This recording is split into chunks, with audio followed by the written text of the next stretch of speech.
Salam sejahtera buat Bapak Ibu Saudara yang diberkati di dalam Tuhan. Pagi hari ini sebelum kita akan melakukan berbagai aktivitas kita, mari saya mengajak Bapak Ibu Saudara sekalian untuk bersama-sama merenungkan kebenaran firman Tuhan. Mari kita siapkan hati, kita tundukkan kepala dan kita berdoa. Bapa di dalam surga, kami bersyukur berterima kasih kepada Engkau karena Engkau begitu mengasihi kehidupan kami. Hari lepas hari kami boleh menyaksikan bagaimana anugerah Tuhan, pemeliharaan Tuhan yang sungguh nyata kami boleh alami. Pagi hari ini kami sungguh bersyukur karena Tuhan masih berikan kepada kami kesempatan untuk bersama-sama merenungkan bagian firman Tuhan. Kami tahu ya Tuhan bahwa kami tidak dapat menjalani kehidupan ini tanpa pimpinan Tuhan, tanpa pertolongan Tuhan di dalam hidup kami.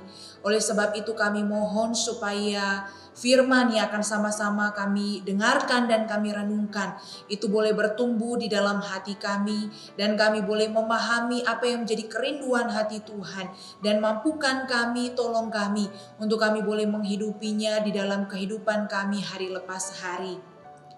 Terima kasih ya Tuhan, kami berdoa menyerahkan waktu perenungan firman-Mu ke dalam tangan Tuhan. Di dalam nama Tuhan Yesus Kristus, Tuhan kami, Juru Selamat kami yang hidup, kami sudah berdoa. Amin. Mari Bapak Ibu Saudara sekalian, kita akan sama-sama merenungkan bagian firman Tuhan dari Lukas pasal yang ke-7 ayat 1 sampai ayatnya yang ke-10. Lukas pasal yang ke-7 ayat 1 sampai ayat yang ke-10, Yesus menyembuhkan hamba seorang perwira di Kapernaum. Setelah Yesus selesai berbicara di depan orang banyak, masuklah ia ke Kapernaum. Di situ ada seorang perwira yang mempunyai seorang hamba yang sangat dihargainya. Hamba itu sedang sakit keras dan hampir mati. Ketika perwira itu mendengar tentang Yesus, ia menyuruh beberapa orang tua-tua Yahudi kepadanya untuk meminta supaya ia datang dan menyembuhkan hambanya. Mereka datang kepada Yesus dan dengan sangat mereka meminta pertolongannya, katanya. Ia layak engkau tolong, sebab ia mengasihi bangsa kita dan dialah yang menanggung pembangunan rumah ibadat kami. Lalu Yesus pergi bersama-sama dengan mereka. Ketika ia tidak jauh lagi dari rumah perwira itu menyuruh sahabat-sahabatnya untuk mengatakan kepadanya, "Tuan, janganlah bersusah-susah, sebab aku tidak layak menerima Tuhan di dalam rumahku. Sebab itu aku juga menganggap diriku tidak layak untuk datang kepadamu. Tetapi katakan saja sepatah kata, maka hambaku itu akan sembuh. Sebab aku sendiri seorang bawahan dan di bawahku ada pula prajurit. Jika aku berkata kepada salah seorang prajurit itu pergi, maka ia pergi. Dan kepada seorang lagi datang, maka ia datang. Ataupun kepada hambaku, kerjakanlah ini, maka ia mengerjakannya." Setelah Yesus mendengar perkataan itu, ia heran akan dia dan sambil berpaling kepada orang banyak yang mengikuti dia, ia berkata, "Aku berkata kepadamu, iman sebesar ini tidak pernah aku jumpai, sekalipun di antara orang Israel." Dan setelah orang-orang yang disuruh itu kembali ke rumah, didapatinya hamba itu telah sehat kembali. Demikian firman Tuhan. Bapak Ibu Saudara, ada sebuah kalimat yang berkata bahwa mengetahui belum tentu mengenal. Tetapi mengenal sudah pasti mengetahui. Contohnya, masyarakat Indonesia tahu Presiden Indonesia adalah Jokowi. Tetapi masyarakat Indonesia tidak mengenal bagaimana atau siapa itu Jokowi. Kita mungkin hanya tahu Jokowi itu dari TV, dari media sosial, bahkan mungkin dari komentar-komentar orang tentang dia. Tetapi kita tidak pernah mengenal bagaimana itu Jokowi, bagaimana sifat dan karakternya yang sesungguhnya. Bapak Ibu Saudara, di dalam perjalanan iman kita, ketika kita berbicara tentang mengetahui dan juga mengenal, dalam konteks perjalanan iman kita bersama dengan Tuhan, Maka sebagai orang percaya seharusnya kita hidup mengenal Tuhan kita lebih dan lebih lagi. Seharusnya kita bisa lebih mengenal Tuhan kita dengan begitu baik dibandingkan dengan orang-orang yang hanya sekedar tahu tentang Tuhan kita. Nah, oleh sebab itu, bagaimana respons kita hari ini menunjukkan apakah saya sudah sungguh-sungguh mengenal Tuhan kita atau ternyata hanya sekedar tahu tentang Tuhan kita. Nah, Bapak Ibu Saudara, ekspektasi kita kepada seseorang yang berkata, saya mengenal Tuhan, saya mengenal Tuhan Yesus dengan baik. Ekspektasi kita kepada orang-orang yang seperti itu pasti akan lebih tinggi dibandingkan dengan orang yang berkata bahwa saya hanya tahu tentang siapa Tuhan dan tentang siapa itu Tuhan Yesus.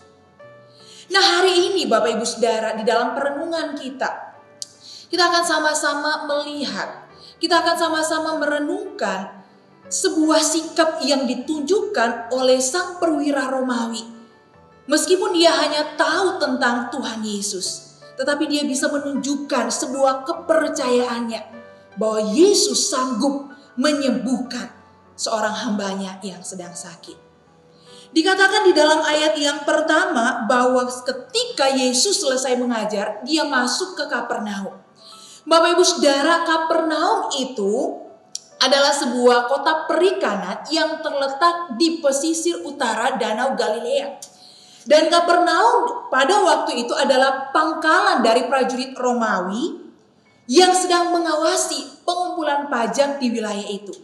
Sehingga tidak heran di dalam bagian ini kita melihat ada seorang perwira yang datang kepada Yesus meminta bantuan supaya Yesus dapat menyembuhkan hambanya yang sedang sakit. Dikatakan Bapak Ibu Saudara di dalam bagian-bagian yang sebelumnya, sebelum Yesus masuk ke Kapernaum, Yesus itu telah melakukan begitu banyak mujizat. Dia telah melakukan berbagai macam penyembuhan kepada orang-orang yang sedang sakit. Bahkan bukan hanya itu, dia pun telah mengajar banyak orang. Sehingga dikatakan di dalam bagian sebelumnya bahwa ketika orang-orang melihat apa yang dilakukan Yesus, apa yang diajarkan oleh Yesus, mereka kemudian menjadi takjub akan segala perbuatan Yesus. Di dalam Lukas pasal yang keempat. Dan setelah itu Bapak Ibu Saudara, kabar tentang Yesus ini kemudian menjadi tersebar di daerah itu. Dan berita tentang Yesus ini juga sampai ke telinga sang perwira itu. Dan oleh sebab itu perwira itu menyuruh para tua-tua Yahudi untuk datang meminta pertolongan kepada Yesus. Bapak Ibu Saudara, yang menarik bahwa perwira itu tidak mengenal siapa Yesus. Perwira itu hanya sekedar tahu tentang Yesus, tentang apa yang pernah dilakukan oleh Yesus dan bahkan mungkin tahu tentang beberapa pengajaran-pengajaran yang disampaikan oleh Yesus. Tetapi walaupun perwira itu tidak mengenal siapa Yesus, hanya sekedar tahu tentang Yesus, bahkan perwira ini pun juga bukan keturunan Yahudi yang belajar tentang Taurat, tetapi pengetahuan sang perwira itu tentang Yesus cukup bagi perwira itu untuk percaya bahwa Yesus yang dia dengar mampu menyembuhkan orang sakit, mampu melakukan mujizat. Maka Yesus yang sama pun pasti mampu menyembuhkan hambanya yang sedang sakit.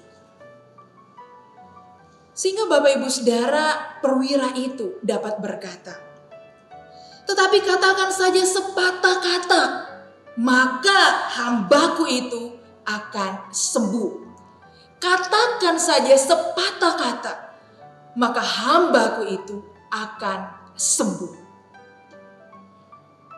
Perwira itu bahkan percaya, meskipun Tuhan Yesus itu tidak datang, meskipun Tuhan Yesus tidak berada tepat di depan hambanya yang sedang sakit, menumpangkan tangan, ketika Yesus berfirman, ketika Yesus berkata-kata, perwira itu percaya, pasti hambanya itu disembuhkan.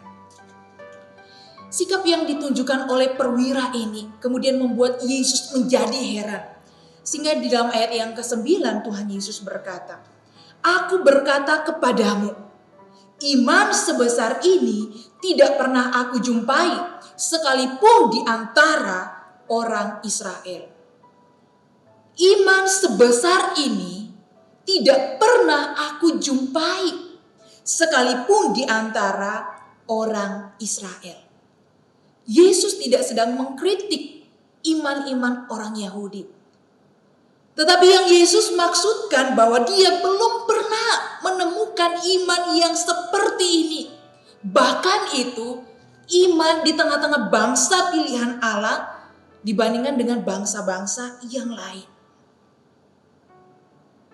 Bapak Ibu Saudara, luar biasa. Yesus berkata dia belum pernah menjumpai iman yang seperti ini di tengah-tengah orang Israel. Bahkan dikatakan di dalam Roma pasal yang ke-10 ayat yang ke-16. Tetapi tidak semua orang telah menerima kabar baik itu. Bahkan umat Israel, bangsa pilihan Allah itu ternyata masih juga tidak percaya kepada berita baik itu, kepada kabar baik yang disampaikan. Dalam Roma 10 ayat yang ke-16 itu berbicara tentang ketidakpercayaan bangsa Israel. Meskipun kabar baik itu telah diberitakan, tetapi bangsa Israel itu tidak percaya. Bukankah kita melihat sebuah kontras iman antara umat pilihan Allah, antara bangsa pilihan itu dengan bangsa-bangsa yang lain? Bapak Ibu Saudara yang dikasihi di dalam Tuhan, di dalam perjalanan iman kita bersama dengan Tuhan, sudahkah kita mengenal Tuhan kita dengan sungguh-sungguh? Sudahkah kita mengenal Yesus yang kita sembah itu sebagai Tuhan yang berdaulat atas hidup kita, sebagai Tuhan yang menyatakan kasih-Nya kepada kita, sebagai Tuhan yang menyatakan anugerah-Nya kepada kita, sebagai Tuhan yang telah memelihara hidup kita, sebagai Tuhan yang berdaulat atas kehidupan kita, sebagai Tuhan yang terus menjagai kita, menolong hidup kita, menopang hidup kita. Jika kita berkata bahwa saya mengenal Yesus, itu sanggup dan mampu memulihkan hidup kita, mengapakah seringkali kita masih ragu akan kemahakuasaannya di dalam hidup kita? Mengapakah seringkali kita masih suka bergantung dengan diri kita sendiri, bahkan menyimpang dari Dia?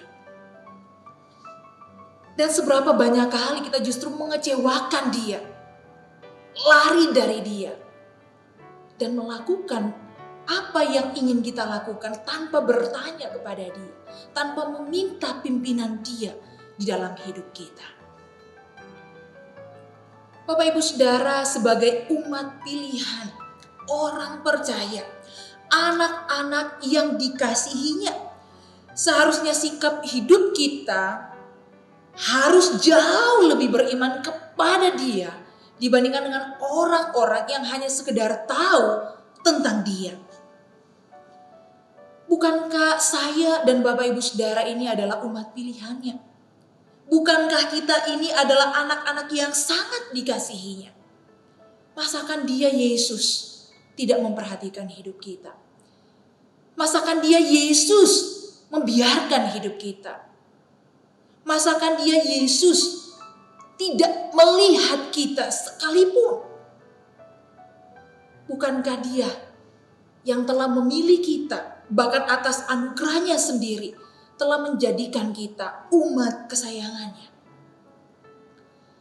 Jikalau kita sungguh-sungguh sudah mengenal Dia, maka kita pun juga akan terus percaya kepada Dia, bahwa apa yang Dia rancangkan, apa yang Dia buat di dalam hidup kita, bukan untuk mencelakakan kita, tetapi untuk membawa kita supaya semakin hari semakin dewasa iman di dalam Dia. Bapak Ibu Saudara yang dikasihi di dalam Tuhan, meski hari ini, meski saat ini, meski sekarang ini, kita tidak tahu, kita tidak memahami mengapa kita harus mengalami begitu banyak persoalan silih berganti di dalam hidup kita. Mari kita tetap percaya kepada Dia Yesus Kristus dengan penuh iman, dengan penuh pengharapan. respons kita hari ini terhadap setiap persoalan hidup kita akan memperlihatkan apakah kita sudah sungguh-sungguh mengenal Dia. Apakah kita sudah sungguh-sungguh mengenal Dia sebagai Tuhan yang memelihara, sebagai Tuhan yang beranugerah atas hidup kita. Ataukah kita hanya sekedar tahu tentang Dia. Jika kita belum sungguh-sungguh mengenal Dia, mari kita berikan hati kita untuk mau mengenal Dia lebih dan lebih lagi di dalam hidup ini. Supaya semakin hari kita semakin berserah kepada Dia. Supaya semakin hari kita semakin percaya kepada Dia. Supaya semakin hari kita semakin mengandalkan Dia. Dan supaya semakin hari kita semakin membergantungkan hidup kita kepada Dia. Mari kita berdoa.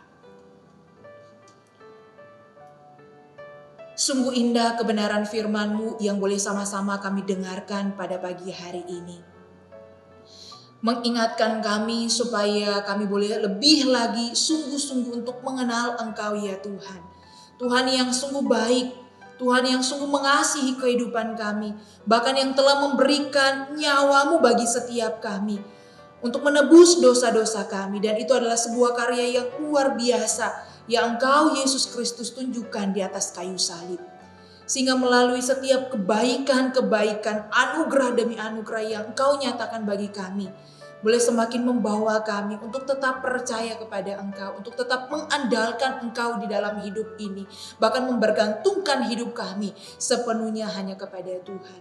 Tidak mudah ya Tuhan ketika kami harus terus percaya, bergantungkan hidup kami kepada Engkau. Dikala situasi kondisi kami yang begitu sulit, dikala pergumulan yang semakin hari semakin kian berat, yang mungkin tidak pernah habis-habisnya kami alami. Tetapi berikanlah kami hati yang mau tetap percaya dengan penuh pengharapan. Bahwa Engkau setia kepada firman-Mu, Engkau setia kepada janji-Mu, Engkau setia kepada setiap anak-anak-Mu ya Tuhan yang mengasihi Engkau. Sertai kehidupan kami, pimpin hidup kami, kuatkan dan teguhkan iman kami. Terpujilah nama-Mu, di dalam nama Tuhan Yesus kami berdoa. Amin.